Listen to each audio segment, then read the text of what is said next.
Hello guys, welcome back to my channel earth mom Dehradun. मैं हूं ज्योति और वेलकम है आप सभी का मेरे चैनल में नए हैं तो मेक श्योर चैनल को सब्सक्राइब जरूर करें। वीडियो पसंद आई तो लाइक जरूर करें।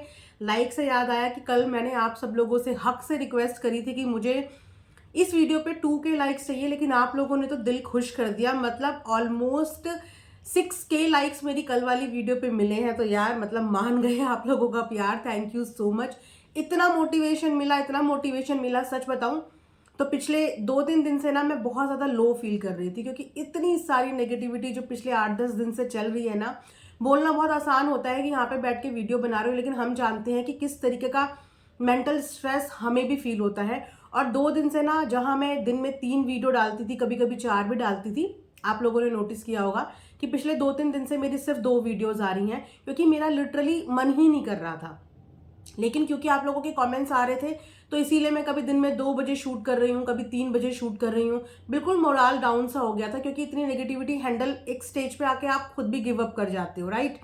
तो वही सब मेरे साथ हो रहा था। लेकिन कल आप लोगों ने जो प्यार और जो सपोर्ट दिखाया है ना, मैं आज सच बताऊं तो 9 बजे से ही उठ के बिल्कुल रेडी होके बैठ गई थी। हालांकि वीडियो शूट करते करते अभी 12:30 बज रहे हैं, 12:30 बजे मैं वीडियो शूट करने बैठी हूँ। लेकिन सुबह से ही आज मैं बहुत एनर्जेटिक और अच्छे मूड में थी। अब अच्छे मूड के साथ साथ पता है क्या हुआ, कि डर लग रहा था फोन खोलते हुए। और ये अक्सर होता है, हम में से बहुत लोगों की आदत होगी कि जब भी हम सुबह आंख खोलते हैं तो सबसे पहले हम अपने पिलो के पास, अपने बेड के पास, कॉर्नर साइड टेबल्स के पास अपना फोन ढूंढने जाते हैं। सबकी आदत होगी, क्योंकि विंटर्स का टाइम भी चल रहा है, तो एकदम से बेड से कोई उतर के नीचे नहीं जाता। हर कोई इंसान फोन ढूंढता है। तो आजकल तो ये स्थिति हो रखी है कि जब फोन ढूंढे हम अपना, तो सबसे पहले डर लगता है कि रात में कहीं कुछ हो ना गया हो, मतलब कुछ और अनदर लेवल की कंट्रोवर्सी ना चल गई हो, कुछ और फोन खोलेंगे फिर कुछ बम ना फूट गया हो, फिर कुछ ना हो गया हो। यही रोज सुबह मन में चलता है। तो आज मेरी वीडियो आप लोगों के सामने जब भी आए, मैं यही चाहूंगी कि ये वीडियो देखते हुए ही सबसे पहले आप लोगों के चेहरे पे स्माइल आनी चाहिए, स्ट्रेस नहीं। स्माइल आनी चाहिए, स्ट्रेस नहीं आनी चाहिए। इतना ज्यादा सोशल मीडिया की चीजों को लेके आप लोग ना तो टेंशन लीजिए ना स्ट्रेस लीजिए, ठीक है। एंजॉय कीजिए, जो चीजें चल रही हैं उससे एक्सपीरियंस लीजिए, लेकिन स्ट्रेस मत लीजिए। इसी के साथ आपको एक और कहानी मैं सुनाती हूँ, और इस कहानी के बाद आप लोगों को लाइक जरूर करना है। पहले कहानी सुनना, फिर लाइक करना आप लोग। ये जो आप मेरी टी शर्ट देख रहे हो ना, ये सिर्फ आप लोगों को हंसाने के मोटिव से मैं बता रही हूँ, और ये सच्ची घटना पे आधारित है, कोई भी काल्पनिक कहानी नहीं है। ये जो टी शर्ट ना, ये टी शर्ट मेरे वार्डरोब में तकरीबन 3 से 4 महीने से पड़ी हुई थी, और 3 से 4 महीने से मेरी हिम्मत नहीं हुई इस टी शर्ट को पहनने की। मैं बहुत शौक से इसे खरीद के लेके आई थी, जूडियो गई थी। जूडियो की उस दिन लॉन्च ही था, और उस दिन मैं वहां पे गई, जो न्यू ब्रांच है नियर बाय वहां पे। तो मैं ये बड़े शौक से टी शर्ट को 3, 3.5, 4 महीने पहले लेके आई थी कि मैं इसे पहनूंगी। उसके बाद मैं भूल गई इसे पहनना। और फिर एक दिन क्या होता है कि मेरे आंखों के आगे इंस्टाग्राम पे एक रील आती है। और वो रील सोचो किसकी आती है। अगर आप लोग ये टी शर्ट पहचान पा रहे हो तो आप ध्यान करो, पहले मैं तो बताऊंगी, ध्यान करो कि आपने ये टी शर्ट किसी रील में किसी को पहने हुए कहीं पे देखी है। चलिए, अगर याद नहीं आ रहा है तो मैं बता देती हूँ। एक दिन स्क्रॉल करते करते इंस्टाग्राम पे मेरे सामने आ गई राजा भैया की वीडियो, और राजा भैया ने यही टी शर्ट पहनी हुई थी। हे भगवान! और जिस दिन मैंने राजा भैया को ये टी शर्ट पहने हुए देखा, मैंने इस टी शर्ट को वापस करा फोल्ड, और इसे पैक करके रख दिया अपने अलमीरा में वापस। मेरी हिम्मत नहीं हुई इस टी शर्ट को पहनने की, क्योंकि राजा भैया ने जो पहन के इस टी शर्ट की रेड मारी ना, उसके बाद मेरी हिम्मत नहीं हुई। मुझे ऐसा लगा जिस दिन मैं पहन के गई उस दिन मेरा मजाक बन जाएगा, है ना। अब इतने दिन से 4 महीने से पड़ी थी, तो आज मैंने कहा चलिए आज मैं इस टी शर्ट को पहनूंगी भी, इसकी कहानी भी बताऊंगी, और आप लोगों को हंसाऊंगी भी कि किस तरीके से राजा भैया ने लड़कियों के कपड़े तक नहीं छोड़े हैं। मतलब लड़कियों का फैशन भी पहन पहन के उन्होंने ऐसी रेड मार दी कि हमारी हिम्मत नहीं हो रही है अपने ही खुद के कपड़े पहनने की, क्योंकि राजा भैया ने ऐसे ऐसे कांड कर दिए। चलिए, अब इस बात पे एक लाइक बनता है। कल आप लोगों ने 6000 लाइक करे, आज भी आप लोग इसी तरीके से खूब सारा प्यार दो, ताकि मैं फिर से हंसते हुए मुस्कुराते हुए आप लोगों के सामने वीडियो लेके आऊं, और आप लोगों को स्ट्रेस में कभी भी रहने ना दूं। कल जो मैंने सुमित महल जी की आप लोगों को कॉन्वर्जेशन बताई थी, वो मैंने मुंह से बताई थी, जिसमें मैं ये भी देख रही थी कि कुछ लोगों को डाउट हो रहा था, मुझे कह रहे थे आप झूठ बोल रहे हो, आप ने ऐसा कुछ भी नहीं आपकी बात हुई है, आप झूठे हो। ऐसे 2-3 कमेंट्स थे मेरे पास ऐसे। तो सबसे पहली बात कि जितनी भी मेरी ऑडियंस है, जो लोग मुझे देख रहे हैं, जो लोग मुझे देख रहे हैं रिएक्शन बनाते हुए, मेरा सिर्फ और सिर्फ रिएक्शन बनाने का काम है, ना कंट्रोवर्सी करने का, ना किसी भी पर्सनल कंट्रोवर्सी में पड़ने का। मैं हर चीज़ इग्नोर करती हूँ, फोकस सिर्फ एक चीज़ में करती हूँ, वो है अपने काम के लिए, यानी कि रिएक्शंस पे। उसके अलावा मैं आएँ बाएँ दाएँ कुछ भी हो, मुझे कोई भी मतलब नहीं होता। ठीक है, तो वो ऑडियंस बहुत अच्छे से जानती है कि मैं जब भी यहाँ पे कोई बात करती हूँ झूठ नहीं बोलती। अपने काम के प्रति मैं ईमानदार हूँ और ईमानदार मैं हमेशा रहूंगी, तो मैंने झूठ नहीं बोला था। लेकिन फिर भी क्योंकि कुछ लोगों को ऐसा लगा कि शायद मैंने झूठी मनगढ़ंत कहानी बना दी, तो मैं आप लोगों के सामने आज पूरी की पूरी चैट लगा दूंगी। पूरी की पूरी चैट आप लोग खुद अपनी आंखों से देखना। आंखों से देखने के बाद तो आप लोग यकीन करोगे ना कि सुमित महल ने जो सवाल आप लोगों के थे, मेरे नहीं थे, मैं अपने सवाल पूछती भी नहीं किसी से, लेकिन वो सवाल आपके थे और वो सवाल क्लियर करने वाला एक इंसान था, क्योंकि उसी से रिलेटेड सवाल थे, तो मैंने उसी से पूछे। हालांकि वो इंसान चाहता तो खुद भी डेडिकेटेड वीडियो बना के उन सवालों के जवाब देता और उसको भी मिलियंस में व्यूज आते। अगर वो इंसान सोशल मीडिया की नेम फेम का भूखा होता, व्यूज का भूखा होता, तो जो सवालों के जवाब वो मुझे दे रहा है या फिर किसी को भी दे रहा है, ये सवाल वो खुद भी अपनी वीडियो बना के बता सकता है और उसको आराम से 1-2 मिलियन व्यूज आएंगे ही आएंगे, क्योंकि इस समय पे उनके स्टेटमेंट का हर कोई इंतजार कर रहा है। लेकिन वो नहीं वीडियो बना रहा है, इससे साफ जाहिर होता है कि उसको सोशल मीडिया की नेम फेम की जरूरत नहीं है। वीडियो खेलना, वीडियो करना, ये उनका काम ही नहीं है। लेकिन हाँ, अगर एलिगेशंस उनके ऊपर उठेंगे, कुछ सवाल उनके ऊपर उठेंगे और उन सवालों के जवाब वो दे सकते हैं, कंफर्टेबल हैं देने में, तो वो देंगे। बाकी मैं अपनी तरफ से कभी किसी को फोर्स नहीं करती कि आप दो दो दो। एक बात पूछना मेरा फर्ज होता है, सामने वाला देना चाहे तो भी ओके, नहीं देना चाहे तो भी ओके। रही बात कि कुछ लोग कमेंट में मुझे ये भी बोल रहे थे कि दीदी आप उन्हें शादी के लिए बोलो ना, कि प्लीज़ शादी कर लो। देखो, ये उनका पर्सनल मैटर है, ना तो मैं उनकी फैमिली की मेंबर हूँ, ना मैं उनकी फ्रेंड हूँ, ना मेरा उनसे कोई भी रिश्ता है। और जो ये शादी ब्याह के रिश्ते होते हैं ना, ये परिवार वाले लें तो ज़्यादा बेटर होता है, बाहर वालों की इसमें ज़रूरत नहीं होती और मैं अपने आप को बाहर वाला समझती हूँ।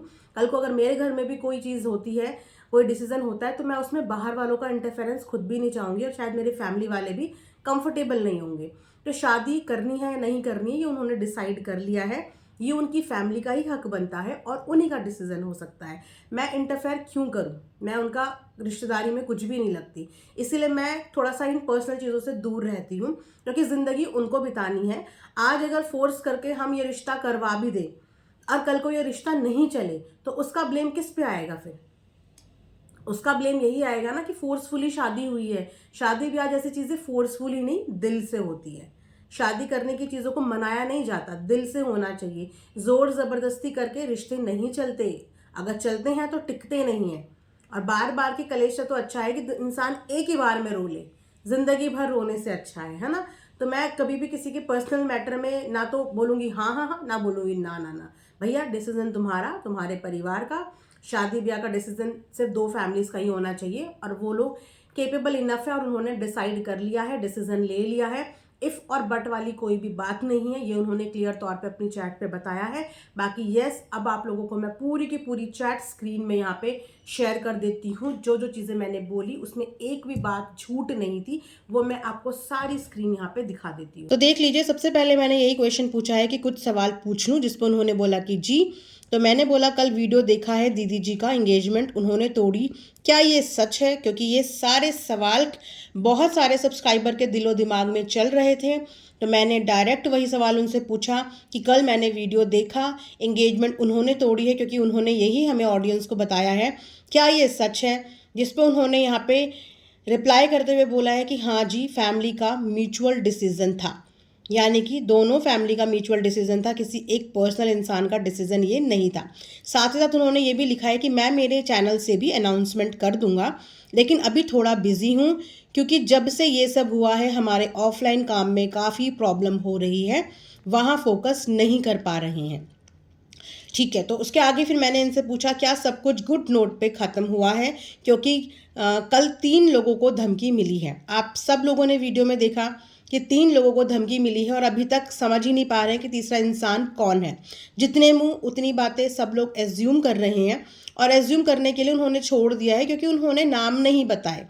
नाम नहीं बताए, तो इसीलिए यहाँ पे मैंने इनसे भी डायरेक्ट पूछा कि जो 3 लोगों को धमकी मिली है, क्या आप लोगों का जो एंड हुआ है रिलेशनशिप का वो गुड नोट पे हुआ है या नहीं हुआ है। तो उन्होंने बोला कि हाँ जी। उसके बाद उन्होंने ये भी बोला कि किसको धमकी मिली है, जिस पे मैंने बोला नाम तो मुझे भी नहीं पता।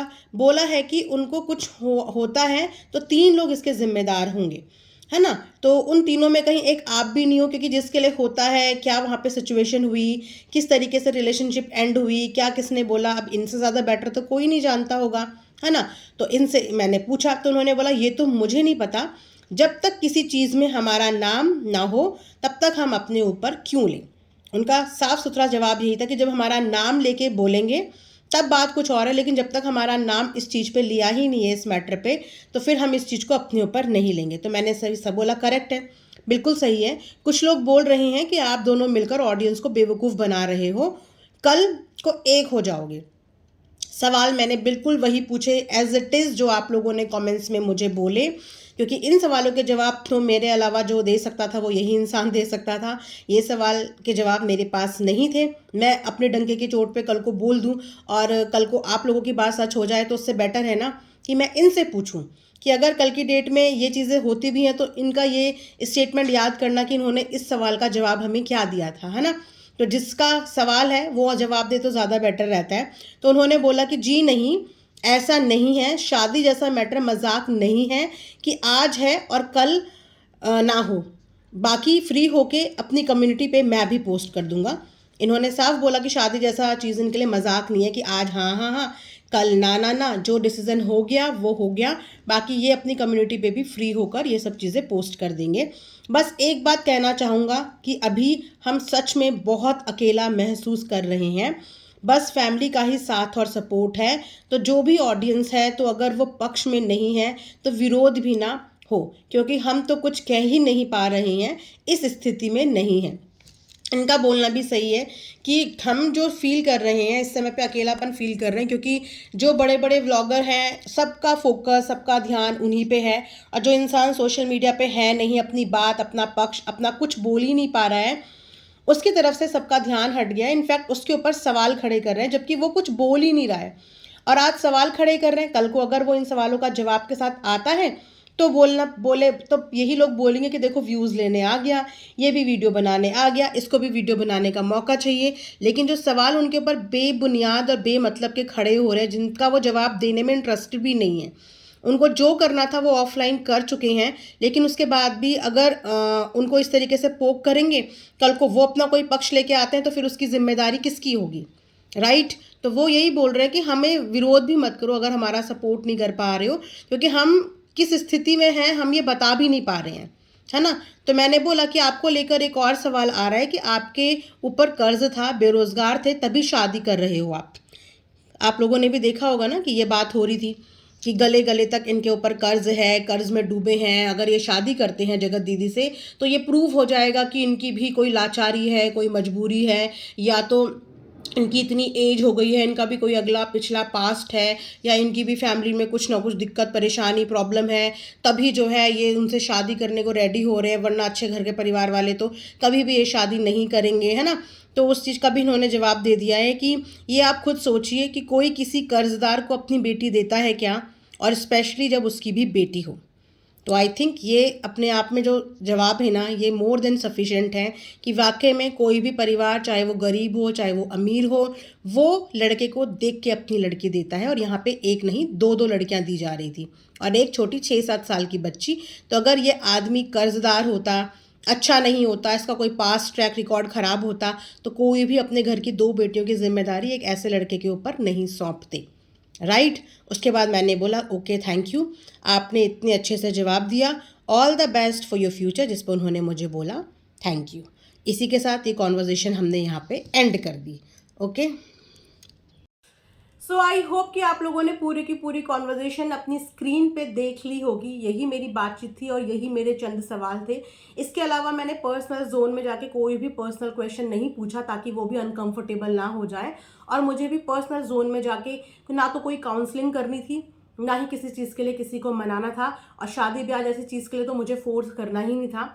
वो उनका डिसीजन है, वो लेना चाहें ले, नहीं लेना चाहें नहीं ले, फिलहाल वो अपने डिसीजन पे स्टिक हैं। और इस बात का उन्होंने आश्वासन दिया है कि उनकी नज़र में शादी ब्याह मजाक नहीं है, कि हाँ हाँ और नाना जैसी कंडीशन आए। फुल एंड फाइनल उनकी फैमिली ये डिसाइड कर चुकी है। तो आगे इन फ्यूचर का आप लोग कुछ भी ऐसा डाउट अपने दिमाग में ना रखें। बाकी जो भगवान को मंजूर होता है चीज़ें वही होती हैं। बहुत जल्दी आप उनकी वीडियो पे भी उनकी कम्युनिटी के द्वारा चीज़ें देख लोगे। अभी भी मैं देख रही हूँ कि कुछ लोगों के कल सवाल भी आए हुए थे, अभी तक उन्होंने वीडियोस क्यों नहीं डिलीट करी, अभी तक उन्होंने फ़ोटोज़ क्यों नहीं डिलीट करी, अभी तक उन्होंने ऐसा क्यों नहीं किया, वैसा क्यों नहीं किया। तो वो अभी अपने आप को संभाल ही नहीं पा रहा है परिवार। वो परिवार इस ट्रॉमा से बाहर ही नहीं आ पा रहा है, वरना अब तक तो वो यूट्यूब पे पता नहीं कितनी वीडियोस छाप देते और उनकी भी हर वीडियोस मिलियन मिलियन क्रॉस करती। लेकिन अभी वो लोग इस चीज़ से बाहर ही नहीं निकल के आ रहे हैं। उनको एक बहुत बड़ा झटका लगा है। आम इंसान के लिए ये एक बहुत बड़ा झटका है जिससे निकलने में उन्हें वक्त लगेगा। सोशल मीडिया पे आना, यहाँ पे चीज़ें क्या हो रही हैं वो सब चीज़ों के लिए तो वो फुर्सत से अपने आप को स्ट्रेस फ्री करके आएंगे। फिलहाल वो स्ट्रेस फ्री बिल्कुल भी नहीं है, बहुत ज़्यादा स्ट्रेस में है वो इस वक्त पे। इसलिए सोशल मीडिया पे क्या हो रहा है वो अभी इन चीज़ों पे बिल्कुल भी ध्यान नहीं दे रहे हैं। वो आएंगे लेकिन थोड़ा सा उनको उनका टाइम दो, उनकी फैमिली को थोड़ा सा वक्त दीजिए आप। और जो आप चीज़ें बोल रहे हैं वो सब कुछ होगा। आप देखो ना कि सामने वाले इंसान ने आके सारा अनाउंसमेंट करा, लेकिन अभी भी उनकी भी यूट्यूब पे उनकी सारी इंगेजमेंट वाली वीडियोस हैं, सारी वीडियोस उनकी भी है ना, जबकि वो सोशल मीडिया पे एक्टिव हैं। लेकिन सुमित जी अभी सोशल मीडिया पे एक्टिव नहीं है। उनकी फैमिली में इस समय पे बहुत, मतलब ये समझो कि बहुत भूचाल आया हुआ है ना। रिश्तेदारों के बीच में घिरे हुए हैं। मम्मी की थोड़ा सा स्ट्रेस से हालत थोड़ी सी ख़राब है, उनको खुद एनजाइटी की वजह से प्रॉब्लम हो रही है, तो सोशल मीडिया से वो अभी फ़िलहाल दूर है। उन्हें जैसे ही वक्त मिलेगा, जो चीज़ें आप बोल रहे हो, डेफिनेटली जो रिश्ता ही ख़त्म हो गया उस रिश्ते की यादें रख के क्या करेंगे ना, वो मजनू थोड़ी है। रिश्ता ऑफिशियली स्टार्ट हुआ था सगाई के अनाउंसमेंट से और ऑफिशियली ख़त्म भी हो गया सगाई की ब्रेकिंग न्यूज़ से कि ब्रेक हो चुकी है। तो अब बाकी चीज़ों को रखने का कोई भी मोटिव नहीं है, कोई भी मतलब नहीं है। वरना फिर ये हो जाता है कि अच्छा आप उनके फेस को यूज़ अभी भी कर रहे हो, आप अभी भी यही दिखाना चाहते हो, तो कोई मतलब ही नहीं है ना। तो वो चीज़ें भी हो जाएंगी। बस उनकी फैमिली को आप लोग थोड़ा सा वक्त दीजिए और अपने आप को प्रूव करने का उनको भी थोड़ा सा टाइम दीजिए, क्योंकि अभी तक एक्चुअल में हम लोगों ने उनकी लाइफस्टाइल देखी ही नहीं है। उनकी ज़िंदगी अभी तक भी हमने देखी ही नहीं है, क्योंकि उनकी ज़िंदगी ऑन कैमरा आई ही नहीं। वो कौन है, कैसे हैं, क्या करते हैं, कुछ भी ऑन कैमरा भी आया ही नहीं है। तो जब वो अभी ऑन कैमरा आए ही नहीं है तो उनके बारे में हमें कुछ भी एज्यूम नहीं करना चाहिए। हाँ, मैं अपना पर्सनल एक्सपीरियंस यहाँ पे शेयर कर रही हूँ। जितनी बात मैंने उनसे करी है, जितना मेरे को उन्हें जानने का मौका मिला, उस हिसाब से ये मेरा सिर्फ खुद का पर्सनल एक्सपीरियंस है। बाकी आप लोग अपना माइंडसेट तब करिएगा जब आप सच में इन चीज़ों को विटनेस कर लें, उनको यहाँ पे देख लें, उनकी जर्नी देख लें, उनको जानें, तब आप अपने लिए, अपने दिमाग में उनके लिए कोई भी माइंडसेट करिएगा। मेरा माइंडसेट इसीलिए है क्योंकि मैंने उनसे बात करी और उनका स्वभाव, उनका नेचर मुझे अच्छा लगा। नेचर अच्छा लगा, उनका स्वभाव अच्छा लगा, उस हिसाब से मैं यहाँ पे आके बोल रही हूँ। और ये जर्नी कल को मैं भी देखना चाहूँगी। उनकी पर्सनल जोन में मैं एंटर ही नहीं हुई, इसलिए मुझे उनकी पर्सनल लाइफ से रिलेटेड कुछ नहीं पता। लेकिन उनकी ये जर्नी मैं भी देखना चाहूँगी कि वो एज अ ह्यूमन बीइंग कैसे हैं, वो अपने आप को सोशल मीडिया पे कैसे प्रेजेंट करते हैं, आगे चल के क्या करते हैं, क्या उनकी ज़िंदगी है, वो सब चीज़ें मैं भी देखना चाहूँगी और आप लोगों के साथ हम मिल के ये जर्नी देखेंगे। लेकिन फिलहाल मैंने जितना भी अभी तक, अगर उनके लिए थोड़ा सा सॉफ्ट कॉर्नर है वो इसीलिए कि उन्हें धोखा मिला है, उनके परिवार को धोखा मिला है, जिस चीज़ को कोई भी जस्टिफाई नहीं कर सकता। और जितना नेचर मैंने अपना पर्सनल एक्सपीरियंस से उनका जज किया है, वो मुझे सिंपल साधारण इंसान ही लगे हैं। बाकी जब वो खुद आप लोगों के सामने अपने आप को प्रेजेंट करेंगे, आप लोग अपने एंड पे उनको देखना और अपने एंड पे आप लोग इस बात का डिसीजन लेना। मेरे इन्फ्लुएंस में आके कुछ भी मत सोचना, अपने आप से चीज़ों का एक्सपीरियंस लेना, तो आप लोग बेहतर उस चीज़ को समझ पाओगे। तो इसी के साथ ये वीडियो मैं यहीं पे एंड करती हूँ और उम्मीद करती हूँ कि इस वीडियो पे भी आप बहुत बढ़िया बढ़िया लाइक करोगे, बहुत अच्छे अच्छे कमेंट करोगे। कोई सवाल ऐसा जो आप चाहते हैं कि मैं अपनी वीडियो में कवर करूं, कोई ऐसी चीज़, तो आप वो मुझे कमेंट सेक्शन में बता सकते हैं। मैं अपनी तरफ से पूरी पूरी कोशिश करूंगी। आप लोगों के प्यार और सपोर्ट और भरोसे के लिए दिल से शुक्रिया आप लोगों को। And thanks for watching earth mom Dehradun.